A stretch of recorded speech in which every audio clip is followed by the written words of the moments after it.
묵상기도 하심으로 새벽 예배를 시작하겠습니다. 하나님 감사합니다. 간밤에도 주님의 품에 우리를 편히 쉬게 하시고 새날을 주셔서 예배케 하심을 감사합니다. 오늘 이 하루도 주님의 날개 그늘 아래 거하는 하루, 목자 되신 하나님의 인도하심을 순종하고 뒤따르는 복된 하루가 되게 하여 주옵소서. 우리가 가지고 온 모든 인생의 문제와 짐들은 주님이 담당해 주시고 오늘도 세상이 알 수 없는, 줄 수 없는 평강과 안식을 누리는 복된 하루가 되도록 인도해 주옵소서. 오늘도 주의 백성들의 오가는 모든 발걸음을 하나님이 세밀하게 지키시고 동행하여 주옵소서. 예수님의 이름으로 기도합니다. 아멘. 찬송 303장 드리겠습니다. 나 위하여 십자가에 중한 고통 받으사 계신 죽은 주 예수의 사랑하신 은혜여 보배로운 피를 흘려 영영 죽을 죄에서 구속함을 받은 우리 어찌 찬양하날까. 예수 안에 있는 우리 한량없이 즐겁고 주 성령의 위로함이 마음속에 차도다. 전극음악 소리 같은 은혜로운 그 말씀 끊임없이 듣는 우리 어찌 찬양하날까. 이 세상의 모진 풍파 쉬지 않고 불어도 주님 안에 보호받는 우리 마음 편하다. 늘 깨어서 기도하고 저 천국을 바라며 주님만을 기다리니 어찌 찬양하날까. 아멘. 오늘 이 시간에 주시는 살아계신 하나님의 말씀은 구약성경 욥기 34장 21절에서 37절의 말씀입니다. 그는 사람의 길을 주목하시며 사람의 모든 걸음을 감찰하시나니 행악자는 숨을 만한 흑암이나 사망의 그늘이 없느니라. 하나님은 사람을 심판하시기에 오래 생각하실 것이 없으시니 세력 있는 자를 조사할 것 없이 꺾으시고 다른 사람을 세워 그를 대신하게 하시느니라. 그러므로 그는 그들의 행위를 아시고 그들을 밤사이 뒤집어 엎어 흩으시는도다. 그들을 악한 자로 여겨 사람의 눈앞에서 치시는 그들이 그를 떠나고 그의 모든 길을 깨달아 알지 못함이라. 그들이 이와 같이 하여 가난한 자의 부르짖음이 그에게 상달하게 하며 빈궁한 사람의 부르짖음이 그에게 들리게 하느니라. 주께서 침묵하신다고 누가 그를 정죄하며 그가 얼굴을 가리신다면 누가 그를 배울 수 있으랴. 그는 민족에게나 인류에게나 동일하시니 이는 경건하지 못한 자가 권세를 잡아 백성을 올가매지 못하게 하려 하심이니라. 그대가 하나님께 아뢰기를 내가 죄를 지었사오니 다시는 범죄하지 아니하겠나이다. 내가 깨닫지 못하는 것을 내게 가르치소서. 내가 악을 행하였으나 다시는 아니하겠나이다 하였느니라. 하나님께서 그대가 거절한다고 하여 그대의 뜻대로 속전을 들으시겠느냐. 그러면 그대가 스스로 택할 것이요 내가 할 것이 아니니 그대는 아는 대로 말하라. 슬기로운 자와 내 말을 듣는 지혜 있는 사람은 반드시 내게 말하기를 욥이 무식하게 말하니 그의 말이 지혜롭지 못하도다 하리라. 나는 욥이 끝까지 시험 받기를 원하노니 이는 그 대답이 악인과 같음이라. 그가 그의 죄에 반역을 더하며 우리와 어울려 손뼉을 치며 하나님을 거역하는 말을 많이 하는구나. 아멘. 욥은 하나님 앞에서 자신이 이만한 고통과 아픔을 당할 만한 죄를 범한 일이 없음을 항변했습니다. 또 하나님께서 이렇게 기도하고 도움을 구해도 하나님이 응답하지 아니하심을 항변했습니다. 또 하나님이 침묵하신다고 하나님께 울부짖었습니다. 자, 이러한 욥의 기도 또 이러한 욥의 주장을 엘리후가 잘 알고 있기 때문에 엘리후는 지난 시간에 말하기를 하나님은 정의로운 분이다. 하나님은 정의로 이 땅을 통치하신다. 하나님은 정의로 통치하실 만한 능력이 있는 분이다. 라는 걸 강조했습니다. 자, 그리고 이제 오늘 이 본문에서는 하나님께서 어떻게 그의 공의로 세상을 통치하시는지를 보여주고 있습니다. 그리고 욥이 이러한 하나님의 통치 아래서 살 수 있는 방법은 회개밖에 없다라는 것을 촉구합니다. 오늘 본문 36절에 보니까 나는 욥이 끝까지 시험 받기를 원하노니 이는 그 대답이 악인과 같음이라 했습니다. 이 36절의 말씀이 엘리후가 욥을 바라보는 관점이다라고 보면 될 것 같습니다. 자, 그렇다면 어떻게 하나님의 공의가 이 땅에 실현되는 것일까요? 엘리후의 주장을 통해서 우리는 세 가지 영적 교훈을 묵상하고 함께 은혜를 나누고자 합니다. 이 본문이 주는 첫 번째 영적 교훈은 하나님은 사람의 길을 주목하시며 사람의 모든 걸음을 감찰하신다라는 것입니다. 22절에는 행악자는 숨을 만한 흑암이나 사망의 그늘이 없느니라 라고 말씀했습니다. 그 이유가 무엇입니까? 21절에 그는 사람의 길을 주목하시며 사람의 모든 걸음을 감찰하시나니 있습니다. 어떤 행악자도 숨을 만한 곳이 없고 그의 죄를 숨길 수가 없다는 것입니다. 왜냐하면 하나님께서 사람의 길을 주목하고 계시기 때문에 사람의 모든 걸음을 감찰하시기 때문에 인간은 결코 하나님 앞에서 자신의 죄를 속일 수가 없다는 것입니다. 자, 이 말씀이 왜 중요할까요?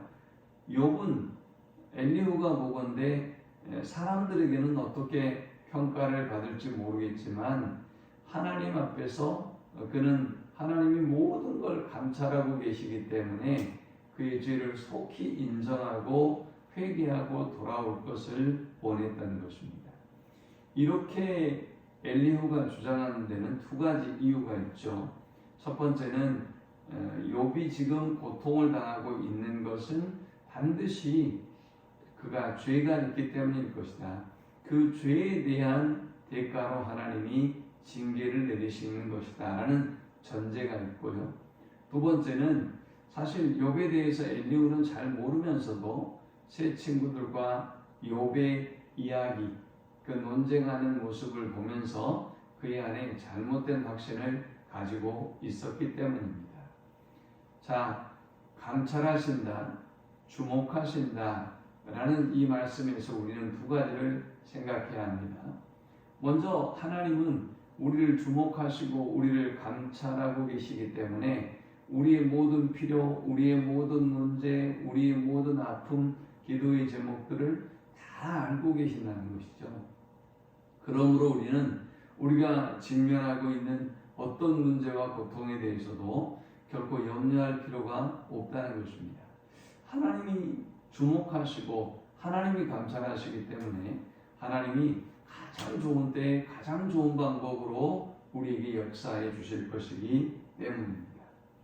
하나님이 우리의 길을 주목하시고 또 우리의 모든 걸음을 감찰하신다고 하는 것은 우리의 모든 죄악을 하나님이 알고 계시고 보고 계신다는 것을 의미하는 것이죠.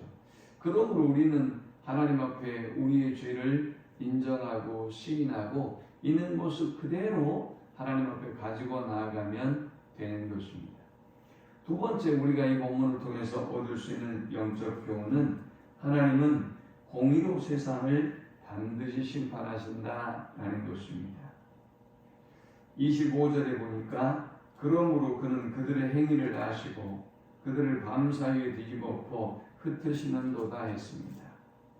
세상에서는 무전유죄, 유전무죄라고 하지 않습니까?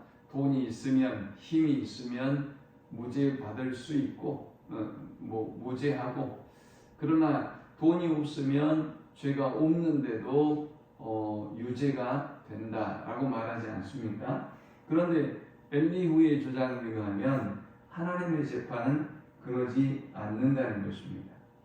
하나님의 재판은 23절에 오래 걸리지도 않습니다. 왜냐하면 모든 것을 주목하시고 감찰하시는 하나님이기 때문에, 다 알고 있기 때문에 오래 걸릴 이유가 없다는 것이죠. 다시 조사할 필요가 없다는 것입니다.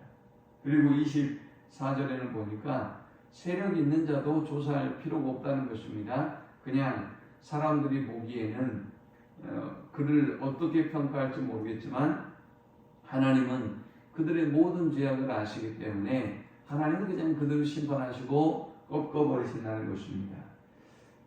25절에 보니까 밤사이 뒤집어 엎어 흩으시겠다고 말씀하셨어요. 이 말은 하나님께서 공의로 정의로 그들을 심판하신다라는 것입니다.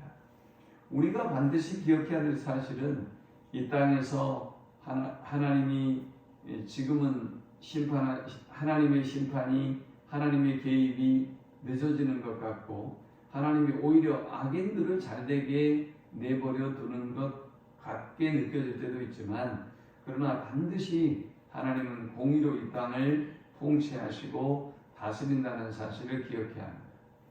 물론 우리가 원하는 때에 우리가 원하는 방법으로 하나님이 심판하시고 역사하시면 좋겠는데, 그렇지 못할 때라도 우리는 이 하나님의 약속을 붙잡아야 합니다.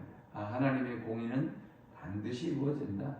하나님의 때에 반드시 그의 공의대로 역사하신다라는 믿음을 가져야 하겠습니다. 29절에 보니까 주께서 침묵하신다고 누가 그를 정죄하며 그가 얼굴을 가리신다면 누가 그를 배울 수 있으랴. 그는 민족에게나 인류에게나 동일하시니 이는 경건하지 못한 자가 권세를 잡아 백성을 올가매지 못하게 하려 하십니다. 하나님은 침묵하지 아니하시고 반드시 심판하시는 하나님이시다 라는 것입니다. 그러므로 우리는 하나님께 모든 걸 맡기고 기다리면 되는 것입니다.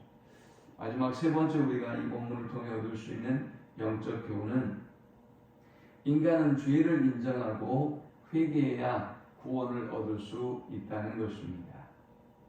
엘리후가 지금 이 이야기를 계속하고 있는 이유는 감찰하시고 주목하시고 심판하신다는 것을 강조하고 있는 이유는 결국 욥이 자기 죄를 깨닫고 회개해야 한다는 것을 전하기 위함입니다. 31절에 보니까 그대가 하나님께 아뢰기를 내가 죄를 지었사오니 다시는 범죄하지 아니하겠나이다. 내가 깨닫지 못하는 것을 내게 가르치소서. 내가 악을 행하였으나 다시는 아니하겠나이다 하였는가 했습니다. 욥이 그의 죄를 깨닫고 그가 회개하고 돌아오면 이 모든 재앙은 끝나고 하나님께서 그를 구원해 주실 것이다 라는 것입니다. 그러나 그렇게 욥이 죄를 인정하고 회개하지 않으니 그는 34절 36절에서 이렇게 말합니다. 슬기로운 자와 내 말을 듣는 지혜 있는 사람은 반드시 내게 말하기를 욥이 무식하게 말하니 그의 말이 지혜롭지 못하도다 하리라. 나는 욥이 끝까지 시험 받기를 원하노니 이는 그 대답이 악인과 같으니라. 이제 이 엘리후는 회개하지 않는 욥을 저주하고 있습니다. 그리고 계속해서 시험이 고통이 욥에게 임해야 된다라고 지금 선포하고 있습니다. 무서운 일이죠. 사실은 엘리후는 욥에 대해서 지금 잘 모르고 있단 말이죠. 욥이 왜 이런 고통과 아픔을 당하는지 알지 못하는 채 그저 일반론적 관점으로 인과응보적인 이론적 관점으로 그냥 욥을 정죄하고 판단하고 있어요. 또 그는 하나님에 대해서도 하나님의 일하신 방법에 대해서도 제대로 이해하지 못하고 있습니다. 그런데 그가 이렇게 선포함으로 욥에게 더 큰 고통과 아픔을 안겼을 것입니다. 제가 늘 이야기하듯 의사가 제대로 된 진단 없이 약을 처방하는 것이 얼마나 위험합니까? 지금 엘리후가 그렇게 하고 있는 것입니다. 어찌되었던지 간에 엘리후의 이 주장은 일반적 관점에서는 맞는 말씀이기 때문에 우리는 끊임없이 우리 자신을 돌아보고 우리가 하나님 앞에 범죄한 것은 무엇인지 또 하나님과의 관계를 우리가 회복하려면 어떻게 해야 할 것인가를 돌아보고 늘 하나님 앞에 회개하는 심령으로 나아가는 우리 모두가 될 수 있기를 축원합니다. 또 이 땅의 소망은 오직 예수 그리스도뿐이라는 것을 알고 늘 이 소망 없는 세상 가운데 예수 그리스도를 증거하는 우리 모두가 되시기를 축원합니다. 하나님 감사합니다. 귀한 말씀을 통해서 은혜 받고 깨닫습니다. 오늘도 우리의 소망은 오직 예수 그리스도뿐임을 기억하게 하시고 예수 그리스도만 전하는 하루가 되게 하여 주옵소서. 하나님이 공의로 심판하시고 하나님의 때가 임한다는 것을 기억하며 이 모든 우리의 고민과 문제들은 하나님께 온전히 맡겨드리게 하여 주옵소서. 우리의 모든 길을 주목하시고 우리의 모든 발걸음을 감찰하시는 하나님 앞에 모든 것을 믿음으로 맡기고 승리하는 주의 자녀들 되게 해 주옵소서. 예수님의 이름으로 기도합니다. 아멘. 지금은 우리 주 예수 그리스도의 크신 은혜와 성부 하나님의 극진한 사랑과 성령의 인도보 교통 충만케 하심 모든 것을 아시는 하나님 앞에 우리의 모든 삶을 온전히 맡겨드리는 하나님의 백성들의 머리 위에 가정과 일터 위에 지금부터 영원토록 함께 있을지어다. 아멘.